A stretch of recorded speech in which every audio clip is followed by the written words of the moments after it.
Sarah here at Tiny Shed Life. I was going to bring you a how-to on harvesting and curing sweet potatoes, but I had something else on my mind, and it may be unpopular in some circles, but I bet if you are here, you probably feel the same way. I hope to share these thoughts to help anyone struggling with their homestead or with their day-to-day life. I'm going to say it, homesteading is hard. That's in all caps, H-A-R-D, hard. In a world full of doctored photos, videos, and editing, social media influence have led the world to believe that homesteading is like this pioneer dresses, sourdough bread making, and dozens of children who just piddle behind them like ducklings. This is unrealistic and unfair to those who are just starting out. Are there sweet and magical moments? Of course, but I can tell you firsthand, you fail a lot.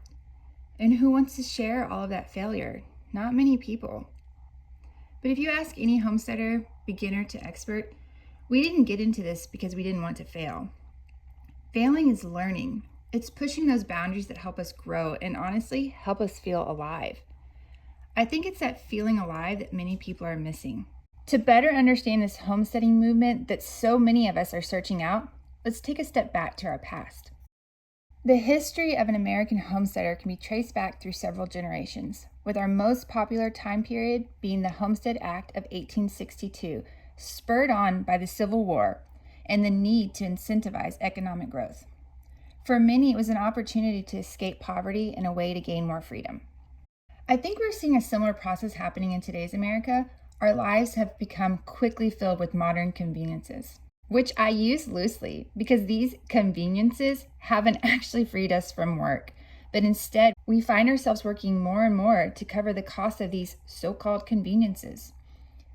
Many Americans across all income brackets find themselves entrenched in debt, exhausted by everyday life, and struggling with their identity. It's only fair to admit we've all asked ourselves a similar form of the question, what is my purpose?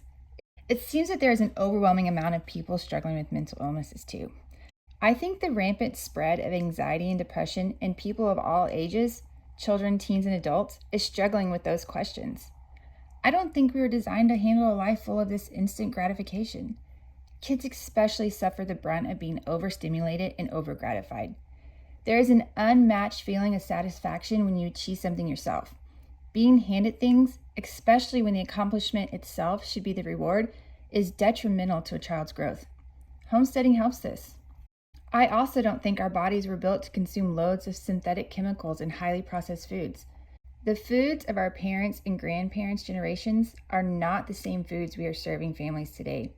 They have the same name, but the ingredients are not the same. I will admit it is so nice to hear this being brought to the forefront, but why are we just now talking about it? When will we see change? Will we actually ever see change? Not only is modern food creating an obesity epidemic in all Americans, but we are seeing chronic diseases in our youth, an age bracket that used to be free from this worry. Homesteading helps this too. Now, I know not everyone can run out and buy a homestead, but there are plenty of ways to make small changes and to help by supporting your local homesteader or farmer. You can buy their harvests or take their classes to learn a new skill.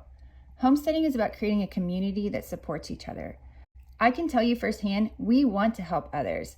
We want to do this together. It's time to take back those skills that require us to slow down, nurture something other than ourselves. It's time to try something new. It's time to fail by choice and get back up. It's time to feel alive again. Don't you want to feel alive again? I ask each of you to grow something in 2025. You have 3 months to think about it. Pick something you love and give it life. I really appreciate you being here. I'd love to hear your thoughts on this subject. Leave a comment. Give us a thumbs up, and we'll see you next week.